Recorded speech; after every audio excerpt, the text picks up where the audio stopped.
महाराष्ट्र में विधानसभा चुनाव के लिए बिगुल बज चुका है। सभी राजनीतिक दल मंथनों में जुटे हुए हैं। महाराष्ट्र के चुनावी मैदान में कांग्रेस हो, बीजेपी हो या फिर दूसरे दल, सभी अब सीट बंटवारे पर मंथन कर रहे हैं।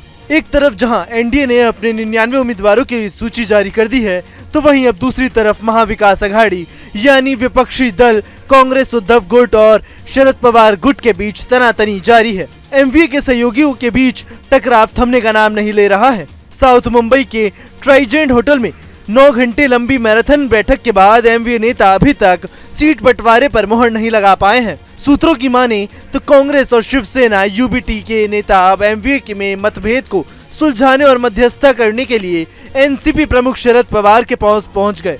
इस बीच शिवसेना यूबीटी नेता अनिल परब और आदित्य ठाकरे ने मुंबई के वाईबी चौहान केंद्र में शरद पवार से मुलाकात की। कांग्रेस के वरिष्ठ नेता भी शरद पवार के पास पहुंचे। लोकसभा चुनाव के दौरान उद्धव ठाकरे गुट वाली शिवसेना ने अपनी रामटेक और अमरावती सीटें कांग्रेस को दे दी थी, इसलिए उद्धव सेना विधानसभा चुनाव में ज्यादा सीटें चाहती है और विदर्भ में कुल 12 सीटों पर दावा कर रही है।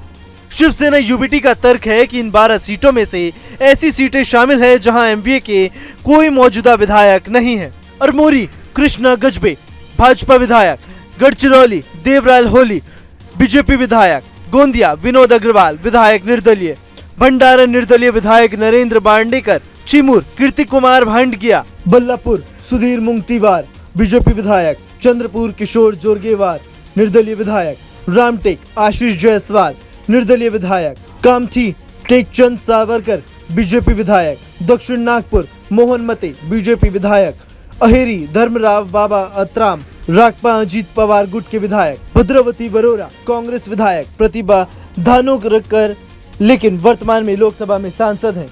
कांग्रेस पार्टी इन 12 सीटों पर दावा तो कर रही है, साथ ही नासिक पश्चिम सीट पर भी चुनाव लड़ने पर जोर दे रही है, जहां शिवसेना ठाकरे गुट ने सुधाकर की उम्मीदवारी लगभग तय कर ली है। ट्राइजेंट होटल की बैठक में महाराष्ट्र कांग्रेस अध्यक्ष नाना पटोले ने नासिक पश्चिम सीट पर दावा ठोका, तो शिवसेना यूबीटी के राज्यसभा सांसद संजय राउत उठकर बाहर चले आए।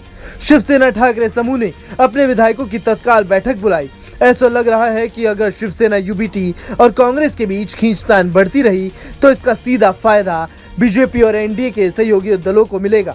अब देखना होगा कि चुनाव से पहले इंडिया गठबंधन के बीच का तकरार किस तरह से खत्म होता है। Bureau report news nation.